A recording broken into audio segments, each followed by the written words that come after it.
আমরা আইনের শাসন প্রতিষ্ঠা করব। কোথায় আইন? আপনার আইন থাকলে তো আইনের শাসন প্রতিষ্ঠা করবেন, আইনই তো আপনার নেই। আমি আবার আপনাকে বলছি, ভারতবর্ষের যেটা শীর্ষ, আপনি কিন্তু একজন আইনজীবী হিসেবে আমি আইনের শাসন নেই, আমি তো বলছি, আপনি এখনো বলছি আইনের শাসন নেই। আইনের শাসন থাকলে অনেক কিছুই ঘটতো না, কারণ আইনের শাসনটা এস্টাবলিশ হওয়ার জন্যে বেসিক যে জিনিসটা প্রয়োজন সেই জিনিসটাই কিন্তু এদেশে এখনও অনুপস্থিত। মানুষের চেতনা নেই, মানুষ এখনও তাদের নিজেদের পাওয়ার সম্পর্কে অভিজ্ঞ নয়, তাদের ধারণা নেই। তারা ভাবছে এখনও আমাদের মাথার ওপর এরা আছেন, এরা আমাদের শাসন করছেন, আমরা তাদের কথা শুনতে বাধ্য, তারা যেভাবে চালাবেন আমরা সেভাবে চলবো। মানে হওয়া উচিত জনগণ অভিভাবক, তার আন্ডারে এই সদস্যরা থাকবেন, তা না হয়ে উল্টে হয়েছে তারা অভিভাবক, আমরা তার আন্ডারে আছি। না, জনগণ ওই সদস্যদের অভিভাবক নয়, অভিভাবক তো নয়, প্রতিনিধি করে পাঠিয়েছে। ওই প্রতিনিধি, অভিভাবক তো জনগণ, ক্ষমতার অধিকারী জনগণ, ক্ষমতার অধিকারী। অভিভাবক মানে তার মধ্যে আপনি আবার ফ্যামিলিটা, আপনি অভিভাবক বলতে পারছি আমি সমাজ জীবনে, হ্যাঁ সমাজ জীবনে যাই বলুন না কেন, এরা হচ্ছে জনগণের প্রতিনিধি মাত্র আমি অ্যাড করছি। আপনি মন্ত্রী, প্রধানমন্ত্রী, অমুক তমুক এগুলো তো পরবর্তী ঘটনা, আপনি প্রাইমারিলি আমার রিপ্রেজেন্টেটিভ। আমি চাইছি আপনি যদি দেখেন, যে আপনি যদি দেখতে পাই বা আমরা দেখি যারা আপনাকে নির্বাচিত করেছি, যে আপনি ঠিক মতো কাজ করছেন না, আপনি আমাদের স্বার্থ রক্ষা করছেন না, আপনাকে ওখান থেকে সিম্পলি কল ব্যাক করে নিয়ে আসবো, আপনি আর আমাদের প্রতিনিধি থাকবেন না।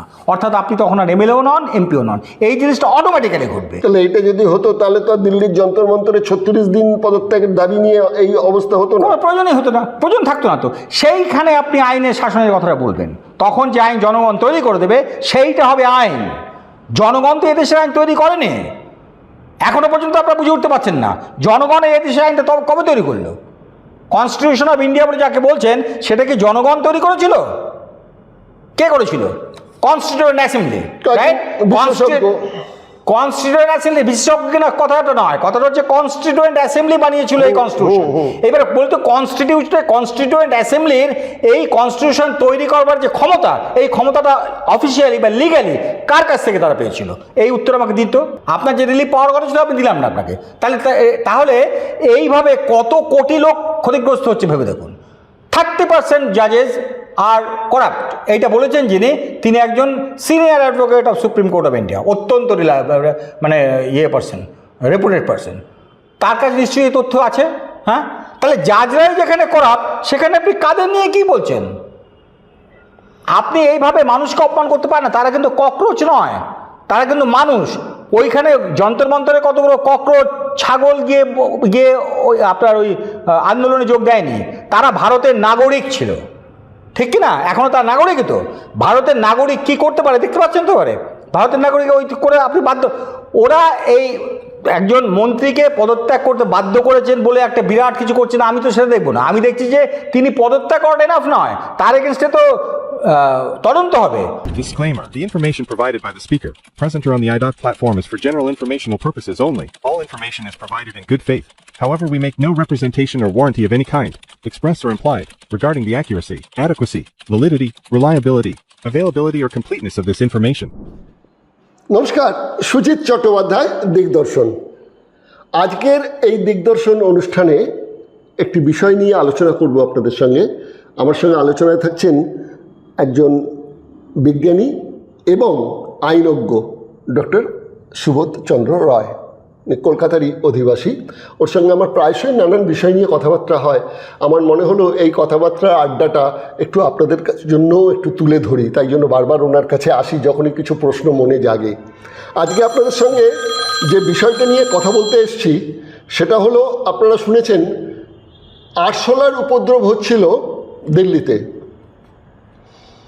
এবং আরশোলার বিরুদ্ধে যারা ছিলেন তারা বলেছেন না, আরশোলা যদি মারতে হয় তাহলে হিট প্রয়োগ করতে হবে। ঠিক, যাদের হিট প্রয়োগ করতে চেয়েছেন সেই সব মানুষ যারা মোদি ভক্ত, মোদিজি তাদের কিন্তু বললেন হ্যালো ফ্রেন্ডস। তাহলে পিতা যাদের বন্ধু বলে সম্বোধন করছেন, পিতার পুত্ররা তাকে হিট দিয়ে মেরে ফেলতে চাইছে। যাক, সেটা তো অন্য প্রসঙ্গ, আপনারা সেটা বিবেচনা করবেন। আমার কথা যেটা হচ্ছে যে আমরা যেটুকু জানি তাদের 3 দফা দাবি ছিল। 1 নম্বর দাবি ছিল ধর্মেন্দ্র প্রধানের পদত্যাগ, 2 নম্বর দাবি ছিল যে ছেলেমেয়েরা আত্মহত্যা করেছিল গ্লানিতে, হতাশায়, তাদের পরিবারকে 1 কোটি টাকা করে ক্ষতিপূরণ দিতে হবে। আর 3 নম্বর ছিল এই আন্দোলনে যেসব মানুষ যুক্ত হয়েছিলেন তাদের বিরুদ্ধে যে এফআইআরগুলো হয়েছিল সেগুলোকে সব ডিলিট করে দিতে হবে। এই 3টে দাবি ছিল। ঠিক আছে। আরএসএস এর মোহন ভাগবত যেদিন বললেন যে ওদের সঙ্গে হম্মি তম্মি করে কথা বলে লাভ নেই, ওরা তো আমাদের সন্তান, ওদের বুঝিয়ে বলতে হবে, দেনান্দেন কিন্তু কেন্দ্রীয় সরকার উঠে পড়ে লেগে গেল। একটা মিটিং হয়ে গেল রাত্রে, সেখানেই ঠিক হয়ে গেল যে আমাদের জেপি নাড্ডা তিনি যাবেন ওই যন্তর মন্তরে গিয়ে তাদের সঙ্গে আলোচনা করে তাদের নিয়ে একটা মিটিং করবেন। সে একটা মিটিংয়ে হলো সেখানে বসে, সেখানে ডিসিশন যেটা নেওয়া হলো সেটা হচ্ছে তারা 48 ঘন্টা সময় চাইলেন এই 3টে দাবি নিয়ে। দুজনের মধ্যে সেই কাগজের মানে আদান প্রদান হলো, তার ছবিও আমরা দেখেছি। এবং শেষ পর্যন্ত ধর্মেন্দ্র প্রধানকে পদত্যাগ করতে হলো। ধর্মেন্দ্র প্রধান পদত্যাগ করলেন। তিনি নাকি আগেই করতে চেয়েছিলেন এরকম একটা কথা আবার কৈলাস বিজয়বর্গীয় বলে রেখেছিলেন। যাই হোক, সেসব বিতর্কে যাচ্ছি না, আমি মূল প্রশ্নে চলে আসছি, সেটা হচ্ছে যে আপাতত তো আন্দোলন স্তব্ধ হলো, কিন্তু আন্দোলনকারীদের বলা হলো বিভিন্ন মিডিয়াতে আমি দেখলাম সেখানে এমন একটা প্রচার দেওয়া হচ্ছিল যে এই আন্দোলনকারীরা মোদির ওপর ভরসা রেখেছেন, তারা মেনে নিয়েছেন। মোদির ওপর যদি তারা ভরসা রেখে থাকেন তাহলে তারা একথা বলছেন কেন যে এটা হলো তো প্রথম পদক্ষেপ, এরপর অনেক কিছু বাকি আছে। স্বরাষ্ট্রমন্ত্রী অমিত শাহের বিরুদ্ধে তারা অভিযোগ তুলছেন, পার্লামেন্টে যেমন বিরোধী দলরা করছে এমনি ককরোচ জনতা পার্টির যারা আছেন তারাও বলছেন যে কি করে আমাদের ওপর ছাড়া গুলি চালানো হলো, কি করে লাঠিপেটা করা হলো, কি করে মেয়েদের গোপনাঙ্গে লাঠি দিয়ে অশ্লীলভাবে তাকে করা হলো, এটা বলা হলো। ঘটনা আরও এগিয়েছে, যেসব পুলিশ কর্মীরা ওই ঝামেলায় আহত হয়েছেন তাদের পরিবারের লোকজনও সুপ্রিম কোর্টে গেছে যে অহিংস আন্দোলনের নামে আমাদের পরিবারের যারা কর্মচারী অর্থাৎ পুলিশ তাদের ধরে পেটানো হয়েছে, মানে অনেকের অবস্থা খুব নাকি সঙ্গীন, এরকম একটা হাইকোর্টে আবার একটা মামলা হয়েছে। আর এদিকে কেন্দ্রীয় সরকারের তরফ থেকে এখন যেটা বলা হয়েছে সেটা হচ্ছে যে 18 বছর বয়স পর্যন্ত যারা আছে তাদের মামলা কিছু হবে না, এফআইআর তুলে নেওয়া হচ্ছে। কিন্তু ওর মধ্যে কিছু টুকরে টুকরে গ্যাং, দেশদ্রোহী, দেশ বিরোধী শক্তি তারা ঢুকে আছে। বিশেষ করে ওই বাম দলগুলোর প্রতি ইঙ্গিতটা করা হয়েছে, সেটাকে বলা হয়েছে আরবান নকশাল, এগুলো বলা হয়েছে। এদের যদি কোনো কেস থেকে থাকে তাহলে কিন্তু মামলা হবে। এটি লেখা ছিল ওই চুক্তির মধ্যে না, আরশোলাদের যে প্রতিনিধি যারা গিয়েছিলেন তার অন্যতম সৌরভ দাস, তিনি বলেছেন যে আমাদের সঙ্গে এই রকম চুক্তিতে কোনো কথা নেই যে একে ছাড়া হবে বা ওকে ছেড়ে হবে, যারা যারা আন্দোলনে জড়িত ছিল, যাদের নামে এফআইআর ছিল তাদের সব ছেড়ে দিতে হবে। এইটা নিয়ে তাদের একটা কিন্তু ক্ষোভ তৈরি হয়েছে, আগামী দিনে কী হবে জানি না, সেটা আমরা তো দেখতে পাবো সেখানেতে। এখন আপনার কাছে আমার যেটা প্রশ্ন একজন আইনজ্ঞ হিসেবে, সেটা হচ্ছে এই 3 বিচারপতির বেঞ্চ, সেটা হচ্ছে একটা আমাদের সূর্যকান্ত প্রধান বিচারপতি, আরেকজন রয়েছেন আমাদের জয়মাল্য বাগচি, আরেকজন রয়েছেন মহিলা বিচারক, তার নাম হচ্ছে ভি মোহনা। বেশ, এই 3 জনের বেঞ্চ বলেছেন যে ব্যতিক্রমী কেসে পুলিশ এই ছড়রাগুলি চালাতে পারে, নাম্বার 1। নাম্বার 2 বলেছেন যে সেদিনকে যারা জওয়ানরা বা পুলিশরা যারা ওই যন্তর মন্তরেতে দায়িত্বে ছিলেন তাদের কার্তুজ কত কাছে ছিল তার যাবতীয় হিসেবটা দিতে হবে। পুলিশদের কাছে যে কার্তুজ ছিল তার হিসেবটা দিতে হবে। এখন আপনি আমাকে বলুন, যেটা জানতে চাইছি একজন সাধারণ মানুষের মতোই আমি জানতে চাইছি তাদের প্রতিনিধি হয়ে, এই ব্যতিক্রমী ক্ষেত্রে ছড়রাগুলি চলতে পারে, এই ব্যতিক্রমী ক্ষেত্রটা কি? আইনে তো কোনো ডিফাইন করা হয়নি, ডিফাইন করতে হবে ব্যতিক্রমটা কোনটাকে বলবেন। ব্যতিক্রম এক্সেপশনটা কি? মন গড়া কথা বললে তো হবে না। আপনি বলছেন ব্যতিক্রমী ক্ষেত্র বলে আলাদা কিছু উল্লেখ নেই, ডিফাইন করতে হবে। না, ডিফাইন করতে হবে। In exceptional case, who is deciding that exceptional case? আচ্ছা, মানে মাত্রাটা, আন্দোলনের মাত্রাটার মাপকাঠিটা এটা বলতে কে ঠিক করছে? আচ্ছা, মানে যখনই ধরে রাখুন এটা বলা হচ্ছে যে যখন যারা হিংসার এমন একটা জায়গায় সে আন্দোলন পৌঁছে গেল যেটার জন্য জনজীবন ডিস্টার্ব হচ্ছে, একটা মারাত্মক জায়গায় ডিস্টার্ব হচ্ছে, সেক্ষেত্রে সেটাকেই ব্যতিক্রম। এটা কে বলছে যে ব্যতিক্রম? তা উল্টো দিকে ব্যতিক্রম হয়নি কেন? ওই যে নিট পরীক্ষার যে কোয়েশ্চেন পেপার লিক হয়ে গিয়েছিল বই তাতে কিছু, তো তার জন্যে ওই যে 1 কোটি টাকা করে চেয়েছেন, নিশ্চয়ই কয়েকজন মানুষ মারা গেছেন, তাই না? আত্মহত্যা করেছেন। তো সেটা বলেছে 1 কোটিটা এইভাবে এখন কথা দিতে পারছি না, আইনটা দেখতে হবে কিভাবে দেওয়া যায়, সেটা ঠিক আছে মানে আমি সেটা বলি না, আমি বলছি তার মানে 1 কোটি টাকা করে প্রতিটি ফ্যামিলিকে দেওয়ার মানে হলো তার মানে কেউ মারা গেছেন, বেশ কিছু লোক মারা গেছেন, বেশ কিছু ছাত্রছাত্রী মারা গেছেন, 21-25 এরকম একটা হিসেবে আত্মহত্যা করেছিল। আত্মহত্যা আত্মহত্যা করেছিল এই যে কারণে, সেই কারণটাকে এরা কোথায় গিয়ে আলটিমেটলি ফিক্স করলো না একজন লোকের মন্ত্রিত্ব থেকে পদত্যাগ মাত্র। তা পদত্যাগ করলো, যে কারণে পদত্যাগ করলো নিশ্চয়ই এতখানি অন্যায় করেছে যে ঘটনার জন্যে এত কিছু না, ব্যর্থতা সে তো পরে, যে লোকটির জন্যে এতগুলো লোকের জীবন চলে গেল, সেই জীবন চলে যাওয়া তো একটা ঘটনা, হ্যাঁ, সেইটার যিনি কারণ তাকেই তো পদত্যাগ করতে বলা হচ্ছে। তা আমার বক্তব্য হচ্ছে আইনের ক্ষেত্রে যদি আইন অ্যাপ্লাই করেন তাহলে তাকে শুধু পদত্যাগ করে হয়ে গেল, পদত্যাগ করে দিলেন। তো এই যে লোকগুলো মারা গেল সেটাকে আপনি 1 কোটি টাকা করে দিয়ে আপনি শেষ করে দিলেন, আইনটা কোথায় গেল? ওরা তো দিতে চায়নি সরকার, এটা তো যারা আন্দোলন করছে তাদের দাবি। আমি আবার তারা তো বলেনি যে শুধু পদত্যাগ করলে হবে না, তার বিরুদ্ধে একটা তদন্ত করতে হবে। এক্স্যাক্টলি, এইটা তো ছিল আইন, আইনটা তো আপনাকে সেটা করতে হবে। ওরা পদত্যাগের কথাই খালি চেয়েছে না, এটা তো করলে হবে না, এটা ওরা করেছে, ওরা ওই মুহূর্তে করতে পারছে না। আমি বলতে চাইছি, আমি আইনের কথা বলছি। আইন মানে একটা এত কিছু করেছেন, এত হাজার কোটি টাকার এদিক থেকে করেছেন, আপনি পদত্যাগ করে দিলেন। তো পদত্যাগ করে তাহলে কী হলো? তাহলে আপনি বলছেন যে কেন্দ্রীয় সরকারের উচিত ছিল পদত্যাগ পত্র নিয়ে তারপরও তার এগেনস্টে কেস কি কারণে হচ্ছে সেটা তাদেরই দায়বর্তা, একদম 100%। আচ্ছা, এইটা হওয়া উচিত ছিল, হ্যাঁ, সেটা করেনি না। নতুন একজনকে বসিয়ে দেওয়া হয়েছে শিক্ষামন্ত্রী হিসেবে। আচ্ছা, এবার যাকে শিক্ষামন্ত্রী হিসেবে নতুন যাকে বসিয়ে দেওয়া হলো প্রহ্লাদ যোশী, বেশ, তার বিরুদ্ধে অভিযোগ হচ্ছে যে তিনি নাকি সেই গুজরাট কাণ্ডের সময় বিলকিস বানুর যে ধর্ষণ কাণ্ড, সেখানে যারা ছাড়া পেয়ে গিয়েছিলেন প্রমাণের অভাবে আর কি, তাদের উনি নাকি শুভেচ্ছা জানিয়েছিলেন, নাম্বার 1। নাম্বার 2 হচ্ছেন যে তার মেয়ে বিদেশে পড়তে গিয়েছিল, তখন ওএনজিসি থেকে একটা টাকা নাকি সেখানে খরচা হয়েছিল তার থাকা খাওয়া খরচা এগুলো চালানোর জন্য, এরকম অভিযোগ তার বিরুদ্ধে কিন্তু ছিল। এরকম একজন ব্যক্তি, তাকে নতুন শিক্ষামন্ত্রী করে নেওয়া হলো এবং সেটা ঠিক হলো। কিন্তু আরএসএস, এও আরএসএসের ছিল, ও আরএসএসের ছিল। এবং তারপরেই দেখুন একটা কথা উঠেছে যে নতুন যে শিক্ষাক্রম হবে, শিশু এবং কিশোরদের যে পড়াশুনোর ব্যাপারটা থাকবে, সেখানে দেব দেবীদের যে কাহিনীগুলো আছে সেই অলৌকিক কাহিনীগুলোকে এর মধ্যে ঢোকাতে হবে। কেন এইগুলো পড়াশুনো করলে তবেই বাচ্চারা গুরুজনদের প্রতি শ্রদ্ধা, দেশের প্রতি শ্রদ্ধা, ভালোবাসা এইগুলো তৈরি হবে, কমিটমেন্ট তৈরি হবে, রাষ্ট্রবাদী জাতীয়তাবাদী চেতনা তৈরি হবে ওই দেবদেবীদের করলে। এই একটা পাঠ্যক্রমে ঢোকানো হবে, যেটা আরএসএসের একটা পাঠ্যক্রম আছে তাদের স্কুলগুলোতে চলে, সেইটারই ছায়া অবলম্বনে একটা সরকারিভাবে সেগুলো করা হবে। সেগুলো এই নতুন যে শিক্ষামন্ত্রী এসছে তার হাত দিয়ে করানো হবে।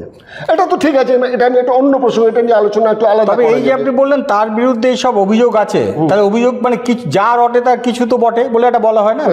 বলা হয়। তো এই প্রসঙ্গে আমি একটা আপনাকে প্রবাদ বলে দিই, প্রবাদ না, এটা বলা হয়, এটা বলা হয়েছিল এক সময়, যে ইংরেজিতে আছে যে Caesar's wife is above suspicion. Correct. Caesar যিনি সম্রাট, তার ওয়াইফও কিন্তু কোনো রকম সাসপিশনের মধ্যে থাকবেন না, তার এগেনস্টেও এতটুকু অ্যাকচুয়ালি যেন সাসপিশন না থাকে। সিজারের যে আইনি যে ব্যাপারটা, এক্স্যাক্টলি, ওটা বানানোটা এটা কার কথা ছিল? এটা তখনকার দিনের বলা হয়েছিল, তা Caesar's wife must be above suspicion. তার মানে সিজারকে তো সাসপিশনের উপরে থাকতেই হবে, এবং কি সিজারের ওয়াইফ যে, তারও এগেনস্টে কোনো সাসপিশন থাকা চলবে না। এইটার ইংরেজিতে তখন বলা হচ্ছে, এই যে দেখুন লেখা আছে, this means that people in positions of power, মানে নিশ্চয়ই ওই মন্ত্রী যিনি শিক্ষামন্ত্রী হয়েছেন তিনি একটা পজিশনে পাওয়ারে গেছেন, পাওয়ার authority or high public office must avoid even the appearance of wrongdoing. Even if there is no proof of misbehavior, the mere rumor or hint of scandal is enough to damage trust and ruin a reputation. ওই যে রিউমারটা হয়েছে, এই রিউমারটাও তার জন্যে যথেষ্ট ক্ষতিকারক। তো তাকে আপনি যদি একটা মন্ত্রীর পদে আরেকবার বসিয়ে দেন, তার ওই ব্যাপারটা ক্লিন না হওয়া পর্যন্ত, তাহলে তো ব্যাপারটা দাঁড়াচ্ছে এই যে আপনি মানুষের প্রতি বিন্দুমাত্র কোনো রকম ট্রাস্ট করছেন না। মানুষের ওপরে আপনি চাপিয়ে দিচ্ছেন যাকে, তার এগেনস্টে মানুষেরই তো অভিযোগ রয়ে গেল, আপনি এটা করতে পারেন না।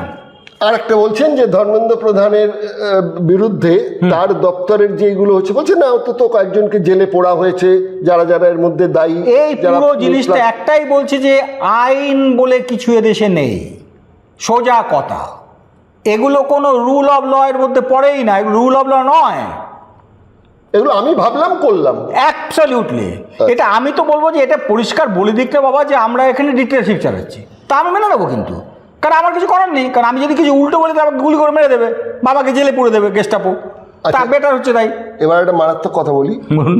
আরএসএস এর টিজি মোহন দাস তিনি বলেছেন, আমি যদি ক্ষমতায় থাকতাম তাহলে কারফিউ জারি করে 3 বার সতর্ক করতাম আরশোলাদের, তারপর গুলি করে মারতাম, 4 ঘন্টার মধ্যে খেল খতম করে দিতাম। আর বামপন্থী এবং আন্দোলনকারীদের মধ্যে এমন কিছু মেয়ে আছে যারা একটু গণধর্ষণ পছন্দ করে। টিজি মোহন দাস আরএসএস এর একজন নেতা বলেছেন। এবার আপনার কাছে আমার প্রশ্ন যে কেন্দ্রীয় সরকার যেটা বলেছে যে ওই আন্দোলনের সঙ্গে টুকরে টুকরে গ্যাং, বাইরের বিরোধী শক্তি মদত দিয়েছে, পাকিস্তান, চীন ইত্যাদি জায়গা থেকে এই লোকগুলোকে খুঁজে বার করা হবে। আর সেটা তো ছবি আছে, ভিডিও আছে, তার থেকে মুখ বার করলে তার সঙ্গে মিলিয়ে আধার কার্ডের ছবি এবং তার যে বায়োমেট্রিক হিসাব নেওয়া হয়েছে তার থেকে সব সহজেই তাদের বার করে নেওয়া যাবে যে কি কি রয়েছে। আমার প্রশ্নটা অন্য জায়গায়, সেটা হচ্ছে যদি এর মধ্যে কারোর বিরুদ্ধে যদি কোনো অভিযোগ থেকে থাকে, প্রমাণিত নয়, অভিযোগ রয়েছে, মানে রিউমারও যদি হয়, তাহলে তাকে ছেড়ে দেওয়া হবে না, সেও বিচারের মধ্যে চলে আসবে। আচ্ছা, তাহলে 2024 সালের যে হিসেবটা আমরা পাচ্ছি সেখানে দেখা যাচ্ছে যে ভারতবর্ষে সাংসদ যত আছেন তাদের মধ্যে 46% সাংসদের বিরুদ্ধে খুন, জখম, ধর্ষণ, নির্যাতন, অপহরণ ইত্যাদির কেস রয়েছে। আর বিধায়কদের মধ্যে, এই ফৌজদারি কেসের মধ্যে বিধায়কদের মধ্যে আছে 30%, রাজ্যসভায় আছে 32%। আর যদি আরও ক্লিয়ারলি আপনি দেখতে চান তাহলে হিসেব বলছে 2024 সালে 294 জন বিজেপির মধ্যে 34 জন স্বীকার করেছেন তাদের হলফনামায় যে আমাদের বিরুদ্ধে কেস আছে।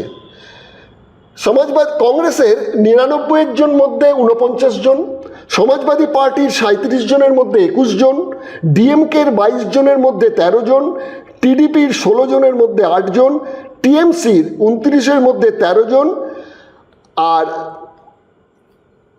শিবসেনার যারা বিজেপি পন্থী সিন্ডে তাদের 7 জনের মধ্যে 5 জন, উদ্ধব ঠাকরের 9 জনের মধ্যে 3 জন, আর শারদ পাওয়ারের এনসিপির 8 জনের মধ্যে 2 জন এরকম ধরনের মামলার মধ্যে জড়িত রয়েছে। তারা তো দিব্যি বিধায়ক, তারা তো দিব্যি সাংসদ, তারা সমস্ত রকম সুযোগ সুবিধে তারা ভোগ করছেন, সম্মানের সঙ্গে তারা তাদের নিজস্ব জীবিকা, এটাকে জীবিকাই বলবো, জীবিকা নির্বাহ করে চলেছেন। তাহলে রাইট টু প্রফেশন করার নেই। আচ্ছা, তো এটা প্রফেশন হয় কি করে সেটাও তো জানি না, সেটাও আইনে তো বলা যায় না। আইন করে দেবো প্রফেশন, এটা আচ্ছা করে দেবো, এখনো তো নয় না। আচ্ছা, এবার জনগণের মধ্যে যদি কেউ এরকম করেও থাকেন, কিছু মেনে নিলাম যে হ্যাঁ ওর মধ্যে টুকরে টুকরে গ্যাং কতটাও বলা হচ্ছে সেটাও কি প্রমাণিতভাবে কি জানি না। চীন পাকিস্তানের দালাল যদি সত্যি থাকে নিশ্চয়ই অ্যারেস্ট করা উচিত তাদের, নিশ্চয়ই। কিন্তু বাকিদের বিরুদ্ধে যে অভিযোগ থাকে, বিশেষ করে বাম দলগুলোর বিরুদ্ধে অভিযোগ, আমি একটু খুঁজছিলাম কাগজপত্র এবং গুগলে গিয়ে যেরকম বাম দলগুলোর বিরুদ্ধে যাদের অভিযোগ রয়েছে তার কোনো একটা হিসেব আছে কিনা এগুলো। তা সেরকম দেখা যাচ্ছে না, তাদের বিরুদ্ধে কিছু কিছু অভিযোগ রয়েছে কিন্তু সেরকমভাবে এদের তুলনায় কিছু নয়, এরকম একটা এখানে রয়েছে। আর সেখানে বলা আছে যে এদের মধ্যে কেউ যদি 2 বছরের বেশি জেলেতে থাকে তাহলে কিন্তু তাদের সদস্যপদ খারিজ হয়ে যাবে। এটা বিচারপতি দীপঙ্কর দত্ত বলেছিলেন, এটা তার রায়েতে আর কি। এই মামলাটা করেছিলেন আবার বিজেপির অশ্বিনী উপাধ্যায় নামে একজন মানুষ করেছিলেন। তাহলে আপনি আমাকে বলুন যে এই যে সাংসদ এবং বিধানসভার বিধায়ক, এদের বিরুদ্ধে যদি খুন, জখম, ধর্ষণ, নির্যাতন, অপহরণ এইসব মামলাগুলো থেকে থাকে, তারা দিব্যি বিধায়ক পদে থাকবেন, সাংসদ পদে থাকবেন, সমস্ত সুযোগ সুবিধা নেবেন। আর বলা হচ্ছে যে মানুষগুলো এই আন্দোলন করতে এসেছিল তাদের মধ্যে আর কারো যদি কোনো আগের অভিযোগ থাকে সেগুলোকে কঠোর হস্তে সেগুলোকে দেখা হবে। তো এটা তো একটা দ্বিচারিতা, কি বলবো? এই দ্বিচারিতা শব্দটা আজকাল খুব ইউজ করেন অনেকেই, খুব চমৎকার শব্দ। কি বলবো, আমি একটাই বলবো, এগুলো কোনো আইনের ব্যাপার হচ্ছে না। এই যে আপনি বললেন না যে ওই যে তিনি অমুক থেকে ইলেক্টেড হয়েছেন তমুক, এই ইলেকশনগুলো কখনোই হচ্ছে না। কারণ কি বলুন তো, এরা কেউ জনপ্রতিনিধি নয়। সোজা কথা হচ্ছে, জনপ্রতিনিধি একজন খুনে হতে পারে না। খুনি যাকে পাবলিক জানে যে ও খুন করেছে, তার কোনো অপরাধ প্রমাণিত হয়নি সেটা পরের কথা, পাবলিক জানে, দেখেছে ওই লোকটা খুন করেছে, সেই লোকটাকে পাবলিক গিয়ে ভোট দেয়নি। বুঝেছেন? অধিকাংশ ক্ষেত্রে ঘটনাটা এইরকমই ঘটেছে। অতএব এরা জনপ্রতিনিধি নয়। এদের জনপ্রতিনিধি যখন তৈরি করা হবে, সত্যিকারের জনপ্রতিনিধি যখন হবে, তখন আপনি এই স্ট্যাটিস্টিক্সে দেখাতে পারবেন না। কারণ এটা অটোমেটিক্যালি ফিল্টার্ড হয়ে যাবে ইলেকশনের আগেই। কারণ মানুষ তাদের কাউকে ভোট দেবেই না, মানুষ তাদের নিজেদের প্রতিনিধি হিসেবে কোথাও পাঠাবেই না। এইটা আমরা চাই এবং এটাই করব। 2018 সালের কথা একটু বলি। 2018 সালে সুপ্রিম কোর্টের একটা মামলা ছিল, 299 নম্বরের মামলা। সে মামলাতে ছিল মহেন্দ্র চাওলা বনাম ইউনিয়ন অফ ইন্ডিয়ার। সেখানে বলা হয়েছিল যে এই যে বিধানসভার সদস্য বা লোকসভার সদস্যদের বিরুদ্ধে যে অপরাধের যে প্রমাণ, তার জন্য যে সাক্ষীরা সাক্ষ্য দেবেন, সেই সাক্ষীদের নিরাপত্তার বিষয়টা নেই, যার জন্য তারা সাক্ষী দিতে পারছেন না। এই কেসগুলো মানে সুরক্ষার অভাবে তারা আসছেন না এবং কেসগুলো দিনের পর দিন ঝুলে থাকছে। সেটা নিয়েও তো কোনো আর অগ্রগতি দেখছি না যে এটার ব্যাপারে যে হ্যাঁ তাদের সুরক্ষার ব্যবস্থা করতে হবে, এরকম একটা কিছু অর্ডার হয়ে গেল এবং তাদের সত্যি সুরক্ষা দেওয়া হলো। আমরা তো দেখেছি, হ্যাঁ এরকম ঘটনার কেসে দেখেছি বাড়ি ফেরার পথে একটা আদালত থেকে জেলে নিয়ে যাওয়ার মাঝের রাস্তাতে তাদের গুলি করে উড়িয়ে দেওয়া হয়েছে। তারা রিভলভার ছিনতাই করে গুলি করতে, আদালতে গুলি করা হয়েছে। না না, ওরা এনকাউন্টার করেছিল, ওই জন্য এনকাউন্টারও হতে পারে, মানে হতে পারে হয়তো কোনো পুলিশের কাছ থেকে সেদিন সেই পুলিশ তার ছেকল বাঁধা রিভলভার ছেকলটা বাঁধতে ভুলে গিয়েছিলেন, হতে পারে সেই চান্সটা নিয়ে নিয়েছে। হতে পারে অন্ধকারও ছিল সেদিন, আবার রাতের অন্ধকারও তো হয়েছে আমাদের এখানে এনকাউন্টার যেগুলো হয়েছে। তো যাই হোক, তা এখন ঘটনা হচ্ছে এগুলোর ক্ষেত্রে তাহলে আপনারা তাহলে কি বলবেন যে এই যে মামলাটা এখন বলা হচ্ছে নতুন করে যে ওইগুলোর বিরুদ্ধে মামলা হবে, আর কোনগুলোর বিরুদ্ধে বিধানসভার সদস্য বা এদের মামলাগুলো দিনের পর দিন বছরের পর বছর ঝুলে থাকবে। মানে আমার যা হিসেব রয়েছে দেখতে পাচ্ছি 2003-04 সাল থেকে দেখা হচ্ছে যে এই সংখ্যা ক্রমশ বাড়ছে, সাংসদ এবং বিধায়কদের তালিকা বাড়ছে এইগুলোর কেসেতে। তাহলে কি দাঁড়াচ্ছে তাহলে ব্যবস্থা? আইনের শাসনের জায়গাটা থেকে আইনের শাসন নেই, দাঁড়াচ্ছে একটাই, এটা বলুন না, এটা অ্যাকসেপ্ট করুন, আইনের শাসন নেই। এটা কথার কথা, মুখের কথা বলে যাচ্ছি আমরা আইনের শাসন প্রতিষ্ঠা করব। কোথায় আইন? আপনার আইন থাকলে তো আইনের শাসন প্রতিষ্ঠা করবেন, আইনই তো আপনার নেই। আমি আবার আপনাকে বলছি, ভারতবর্ষের যেটা শীর্ষ, আপনি কিন্তু একজন আইনজীবী হিসেবে আমি আইনের শাসন নেই, আমি তো বলছি, আপনি এখনো বলছি আইনের শাসন নেই। আইনের শাসন থাকলে অনেক কিছুই ঘটতো না। কারণ আইনের শাসনটা এস্টাবলিশ হওয়ার জন্যে বেসিক যে জিনিসটা প্রয়োজন, সেই জিনিসটাই কিন্তু এদেশে এখনও অনুপস্থিত। মানুষের চেতনা নেই, মানুষ এখনও তাদের নিজেদের পাওয়ার সম্পর্কে অভিজ্ঞ নয়, তাদের ধারণা নেই। তারা ভাবছে এখনও আমাদের মাথার উপরে এরা আছেন, এরা আমাদের শাসন করছেন, আমরা তাদের কথা শুনতে বাধ্য, তারা যেভাবে চালাবেন আমরা সেভাবে চলবো। মানে হওয়া উচিত জনগণ অভিভাবক, তার আন্ডারে এই সদস্যরা থাকবেন, তা না হয়ে উল্টে হয়েছে তারা অভিভাবক, আমরা তার আন্ডারে আছি। না, জনগণ ওই সদস্যদের অভিভাবক নয়, অভিভাবক তো নয়, প্রতিনিধি করে পাঠিয়েছে। ওই প্রতিনিধি, অভিভাবক তো জনগণ, ক্ষমতার অধিকারী জনগণ, ক্ষমতার অধিকারী অভিভাবক মানে তার মধ্যে আপনি আবার ফ্যামিলি, আপনি অভিভাবক বলতে পারছি আমি সমাজ জীবনে, হ্যাঁ সমাজ জীবনে যাই বলুন না কেন, এরা হচ্ছে জনগণের প্রতিনিধি মাত্র আমি অ্যাড করছি। আপনি মন্ত্রী, প্রধানমন্ত্রী, অমুক তমুক এগুলো তো পরবর্তী ঘটনা, আপনি প্রাইমারিলি আমার রিপ্রেজেন্টেটিভ।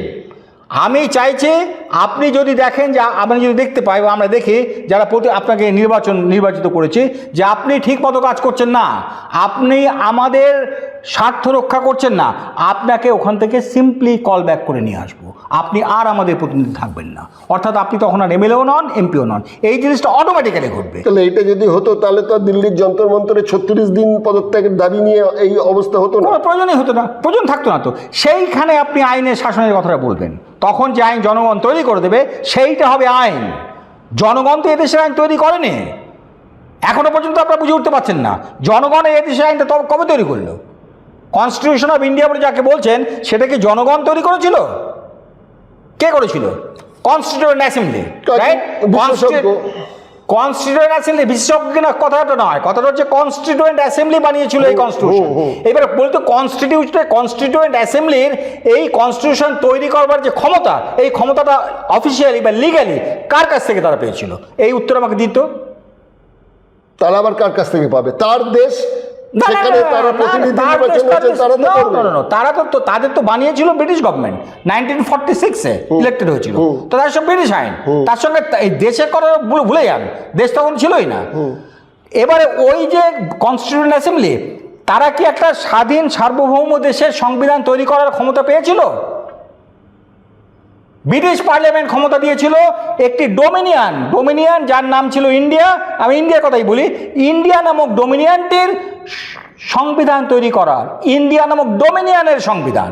ইন্ডিয়া তো তখনও স্বাধীন বলে ডিক্লেয়ার করেইনি, তাহলে আপনি স্বাধীন সার্বভৌম ইন্ডিয়া নামক একটি সংবিধান তৈরি করার ক্ষমতা পেলেন কোত্থেকে? কে আপনাকে দিয়েছিল? এই অনুষ্ঠানটা আমি একটু আলাদা করে করতে হবে দাদা, এখানে অনেকগুলো প্রশ্ন আছে আমার, সেটা নিয়ে বলবো। এই প্রশ্নতে হবে না, এটা 15ই আগস্ট স্বাধীনতা দিবসের যে অনুষ্ঠান, তার আগে এটা নিয়ে আপনার সঙ্গে আরেকবার আমরা বসবো। আমি এবার এই আরশোলাদের আন্দোলনের পরিপ্রেক্ষিতেটা নিয়ে বলি, যে একটা কথার ছলে একদম বলতে পারেন মজা করে এই অভিজিৎ দীপকে সে একটা ইনস্টাগ্রাম ছেড়েছিল যে দুনিয়ার আরশোলা এক হও। সে ভাবতেও পারিনি যে ইনস্টাগ্রামে অত লক্ষ কোটি মানুষ মানে সাড়া দেবে এবং যন্তর মন্তর। আচ্ছা, মানুষকে আরশোলা বলাটা কি অপমানজনক নয়?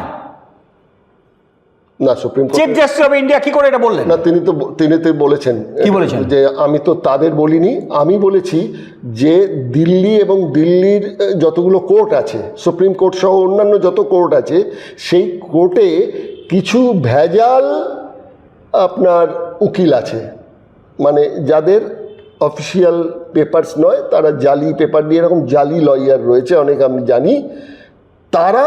এবং কিছু মানুষ আছেন যারা এই সবসময় উত্তেজনা সৃষ্টি করে রাখতে চান, তাদের আমি বলেছি। আমি তো ছাত্রদের এভাবে বলিনি, এটা সূর্যকান্ত পরে বলেছেন। হ্যাঁ, রিসেন্টলি একজন সিনিয়র অ্যাডভোকেট সুপ্রিম কোর্টের, তিনি বলেছেন যে লোয়ার জুডিশিয়ারিতে 30% জাজেস আর করাপ্ট। আপনি কি জানেন? একজন না, করাপ্ট একটা আলাদা জিনিস, করাপশন একটা আলাদা জিনিস। আর বলছি যে বেআইনি, মানে নকল আইনজীবী। করাপ্ট মানে তো বেআইনি। আপনাকে আমি একজন জাজ হিসেবে আপনার যেটা পাওয়ার কথা, যে রিলিফটা, আমি সেটা আপনাকে দিলাম না, তার মানে কি দাও? এই করাপ্ট মানে, তাই তো? এই দিলাম না মানে আপনার তো বিরাট ক্ষতি হয়ে গেল। আপনার যে রিলিফ পাওয়ার কথা ছিল আমি দিলাম না আপনাকে, তাহলে এইভাবে কত কোটি লোক ক্ষতিগ্রস্ত হচ্ছে ভেবে দেখুন। 30% জাজেস আর করাপ্ট, এইটা বলেছেন তিনি একজন senior advocate of supreme court of India, অত্যন্ত মানে রেপুটেড পার্সন। তার কাছে নিশ্চয়ই এই তথ্য আছে। হ্যাঁ, তাহলে জাজরাই যেখানে করাপ্ট, সেখানে আপনি কাদের নিয়ে কি বলছেন? আপনি এইভাবে মানুষকে অপমান করতে পারেন না। তারা কিন্তু ককরোচ নয়, তারা কিন্তু মানুষ। ওইখানে যন্তর মন্তরে কতগুলো ককরোচ, ছাগল গিয়ে ওই আপনার ওই আন্দোলনে যোগ দেয়নি। তারা ভারতের নাগরিক ছিল, ঠিক কি না? এখনও তার নাগরিকই তো। ভারতের নাগরিক কি করতে পারে দেখতে পাচ্ছেন তো? পারে ভারতের নাগরিক ওই করে আপনি বাধ্য। ওরা এই একজন মন্ত্রীকে পদত্যাগ করতে বাধ্য করেছেন বলে একটা বিরাট কিছু করছেন, আমি তো সেটা দেখবো না। আমি দেখছি যে তিনি পদত্যাগ করাটা এনাফ নয়, তার এগেনস্টে তো তদন্ত হবে। এবং তিনি এই তার না, জন্য এখানে ককরোচ জনতা পার্টির পক্ষ থেকে বলা হয়েছে যে আমরাও জানি যে একজন মন্ত্রী পদত্যাগ করলেই সিস্টেমটা পাল্টে যাবে না, সেটা ওরাও বলেছে। এখানে সিস্টেমের কথা আমি আদৌ যাব না, আমি বলছি একজন লোক অপরাধ করেছেন তার বিচার হতে হবে, সেইটা কি হলো? আচ্ছা, আপনার পদত্যাগ করাটা তো বিচারের শাস্তি নয়। না, আপনি একটা মন্ত্রী আছেন, মন্ত্রী থেকে সরে গেলেন, এটা কি শাস্তি হলো নাকি আপনার? আপনার শাস্তিটা কে দেবে? শাস্তি দেওয়ার জন্যই তো কোর্ট তৈরি করা হয়েছে, তাই না? তাহলে তো এটা কগনিজেন্স নেবে। তাহলে আপনি বলছেন এই শাস্তির দাবি তো বিরোধী দলগুলোর তোলার কেন কথা। দাবি করবে? এটা তো অটোমেটিক হওয়া উচিত, আইনের শাসন যদি থাকে। তাহলে এটা সরকারেরই দায়িত্ব যে কেন হলো, কি হলো, জুডিশিয়ারি এটা করবে। এর মধ্যে মন্ত্রী Yes. কতটা জড়িত, একদম এগুলো বিচার তদন্ত 100 বার 100 বার। তা তদন্ত শুরু হলে আপনি তো নিজেও আইনজীবী ভালো করে জানেন, তদন্ত শব্দটাই হচ্ছে গিয়ে খুব অ্যালার্জেটিক। সেটাও কি করেছে আমি জানতে চাইছি, সেটাও কি করেছে? সেরকম তদন্তের কথা। তাহলে এই ধরনের সরকারকে আমরা তো ওখানে পাঠাইনি অ্যাকচুয়ালি। মানুষের তো মানুষ যে দায়িত্ব দিয়েছে, ক্ষমতা তো দেয়নি। আমরা ক্ষমতা শব্দের বড় ব্যবহার করি, অপব্যবহার করছি। তাদের আমরা দায়িত্ব দিয়ে পাঠিয়েছি, সেই দায়িত্ব তারা পালন করছেন না। তারাই বলে ক্ষমতায় এসেছি। কারণ একদম তারা জানেন, তারা নিজেরাও তো জানেন না যে তারা ক্ষমতা আসেননি। জানেন না, না এইটা বারবার বলে ওই গোয়েবেলসের মতন বারবার এই কথাটা বলে মানুষের মাথায় এটাকে একদম ফিক্সড করে দিতে যায় যে আমি ক্ষমতায় এসেছি, তোমরাই আমাদের ক্ষমতাটা দিয়েছো। আমরা তো নিজে নিজে ক্ষমতায় আসিনি ভাই, তোমরাই দিয়েছো ক্ষমতা। তোমাকে আমরা কোনো ক্ষমতাই দিইনি, তোমাকে আমরা দিয়েছি মাত্র দায়িত্ব, রেসপন্সিবিলিটি মাত্র। ক্ষমতা তো আমাদের হাতে, ক্ষমতা তো আমরা কালকে আজকে পাঠিয়েছি, কালকে সরিয়ে আনবো। এই জন্যই ম্যাহি ভারত যে প্রপোজ করছে সেটা হচ্ছে যখনই কোনো ইলেক্টেড মানে রিপ্রেজেন্টেটিভ অফ পিপল, যখনই দেখা যাবে যে তিনি এই যারা ইলেক্ট করছেন তাদের মতো কাজ করছেন না মনোমতো, সেই মুহূর্তে উইদাউট শোয়িং এনি কজ তাদের automatically they will lose their membership. এইটা করতে হবে, এইটাই একমাত্র রাস্তা এই দেশকে পথে আনাবার। এখন যা চলছে হচ্ছে না, কিছুই হচ্ছে না। এটা আইনের নামে মানুষের চোখে ধুলো দেওয়া হচ্ছে মাত্র। শুনলেন আপনারা ডক্টর সুবোধচন্দ্র রায়, একজন বিজ্ঞানী ও আইনজীবী, বলছেন যে মন্ত্রীর পদত্যাগেই বিষয়টা থেমে যায় না, যেখানে এতগুলো ছেলেমেয়ের জীবন গেছে। সুতরাং এইটার মধ্যে যারা যারা জড়িত তাদের যেমন তদন্ত করে নেওয়া হচ্ছে, মন্ত্রীরও একটা নৈতিক দায়িত্ব থাকে যে তার কোন ব্যর্থতায়, কোন গাফিলতিতে এই এত বড় ফাটলটা তৈরি হয়েছে তার মন্ত্রকের ভেতর। সুতরাং তিনিও কিন্তু বিচারের বাইরে যাবেন না, যেটা উনি ওই গ্রিক যে এটা তুললেন যে সিজারের স্ত্রীও কিন্তু সন্দেহের বাইরে নয়। এটা কিন্তু আমি একটা ব্যাপার দেখেছি, বামফ্রন্টের ভূমি রাজস্ব দপ্তরের মন্ত্রী ছিলেন বিনয় কৃষ্ণ চৌধুরী, তিনি তার ছেলেকে পরিষ্কার বলে দিয়েছিলেন, আমি যতদিন মন্ত্রী হিসেবেতে রাইটার্স বিল্ডিং এ থাকবো, তুমি কোনোদিন রাইটার্স বিল্ডিং এ আসবে না, ছেলেকে বলে দিয়েছিলেন তিনি। তার ছেলে কোনোদিন যায়নি বাবার সঙ্গে দেখা করতে ওখানে থেকে। ঠিক ঠিক ঠিক। তাহলে এটা তো সেই সিজারের, সেই গণতন্ত্রের অন্তত সেই ভদ্রলোক অন্তত এইটা বিশ্বাস করতেন। এইটা তো প্রত্যেকটি লোককে বিশ্বাস করা উচিত। শুধুমাত্র বিশ্বাস করা উচিত নয়, এইটা এনফোর্স করতে হবে এই দেশে। এটা এনফোর্স করবে সরকার, এনফোর্স করবে না, এনফোর্স করবে মানুষ। মানুষকে এগিয়ে আসতে হবে। আর মানুষের পাওয়ার যে কত হতে পারে তার একটা রিসেন্ট প্রমাণিত হচ্ছে যন্ত্র মন্ত্র। এটা একটা প্রমাণ নয় কি? মানুষ যদি সত্যি কিছু চায় কি করতে পারে পারে তো। আমি যে ওদের সাপোর্ট বা কিছুই বলছি না, আমি বলছি মানুষ। আমি ওখানে ককরোচ দেখছি না, আমি ইয়াং ওল্ড দেখছি না। এত মানুষ যদি প্রেশার দেয় সমস্ত কিছু ভেঙে যেতে বাধ্য। মানুষকে নিজের স্বার্থে মানুষকে এগিয়ে আসতে হবে। পৃথিবীর ইতিহাস বলছে, একদম সব জায়গায় তাই বলছে। আবার পৃথিবীর ইতিহাসে কিন্তু এটাও আছে যে শুরুটা হয় অনেক সময় সঠিকভাবে, তারপর সেগুলো টার্ন নিয়ে নেয়, তার গতিপথ হারিয়ে যায়, স্থির লক্ষ্য না থাকা। এই যে ঘটনা তো ঘটে, এই ঘটনাগুলো ঘটছে যে কারণে, সেই কারণটাই মানে এক অদ্ভুতভাবে আমাদের মধ্যে এসছে, এই ম্যাহি ভারতের মধ্যে। আমরা বুঝতে পারছি এমনকি ওই ইলেকশনও ঠিক হচ্ছে না। মানুষকে আগে তার নিজের ক্ষমতা সম্পর্কে ওয়াকিবহাল হতে হবে, সেইটা পৃথিবীর কোনো দেশ আজ পর্যন্ত করেনি। আচ্ছা, এইটা ভারতবর্ষেই হবে প্রথম, এবং হবে ম্যাহি ভারতের হাত ধরে, এটাও জেনে রাখুন। আচ্ছা, তো এনার একটা রাজনৈতিক দল আছে ম্যাহি ভারত। যতক্ষণ উনি শুরু না করছেন ততক্ষণ ওই প্রসঙ্গে আমি আলোচনায় যাচ্ছি না। এখন কিন্তু আমি আইনজীবী এবং বিজ্ঞানী, যখন বিজ্ঞানের ব্যাপার নিয়ে কথা বলতে আসবো তখন নিশ্চয়ই ওনার কাছে ওটা জানবো। এখন আইনজীবী হিসেবেই ওনার কাছে জানতে চাইলাম যে এই বিষয়গুলো তাহলে কি দাঁড়াচ্ছে। এটা দাঁড়াচ্ছে যে যন্তর মন্তরে প্রতিবাদ হয়েছে, মন্ত্রী তার পদ ছেড়ে চলে গেছেন, নতুন একজন মন্ত্রী এসে জায়গায় এসছেন। একটা জিনিসই খালি প্রমাণিত হয়েছে, সেটা হচ্ছে যে মানুষের যদি ম্যাক্সিমাম মানুষের যদি একটা যোগদান থাকে, সেটা যন্তর মন্তরে কেন, বিভিন্ন রাজ্যে হয়েছে, লক্ষ লক্ষ মানুষের এটা বিরোধিতা হয়েছে, যেটা কেন্দ্রীয় সরকারকে চিন্তায় ফেলে দিয়েছিল যে এ ধরনের যদি হতে থাকে কি হবে। এবং নাগপুরের অফিস থেকেও কিন্তু একটা পাগলা ঘন্টা বাজানো হয়েছিল যে বি সিরিয়াস। নাগপুরের অফিস কেন আসবে এখানে? আচ্ছা, সেটা আরেকদিন আসবো। নাগপুরের অফিস যতক্ষণ না পর্যন্ত বলেছে ততক্ষণ পর্যন্ত ওদের সঙ্গে আলোচনার টেবিলে কিন্তু জেপি নাড্ডা যাননি, মোহন ভাগবত বলার পরে গেছে। আপনি এটা লক্ষ্য করবেন। সেটা আমি বুঝতেই পারছি। আচ্ছা, তাহলে আজকের অনুষ্ঠানটা এখানেই শেষ করছি। অনুষ্ঠানটা কেমন লাগলো একটু অবশ্যই লাইক করবেন, একটু মন্তব্য জানাবেন, ভালো মন্দ, ভুল বলছি ঠিক বলছি যাও একটু জানাবেন, আমাদের বুঝতে সুবিধে হবে তখন। আর অবশ্যই সাবস্ক্রাইব করবেন, তাহলে এরকম বিষয়গুলো নিয়ে আপনাদের কাছে আবার হাজির হতে পারবো, অন্তত সিট দ্বারা সোজা রেখে। এখানে শেষ করলাম। দিগদর্শন, দশের পাশে, দেশের সাথে। নমস্কার। নমস্কার।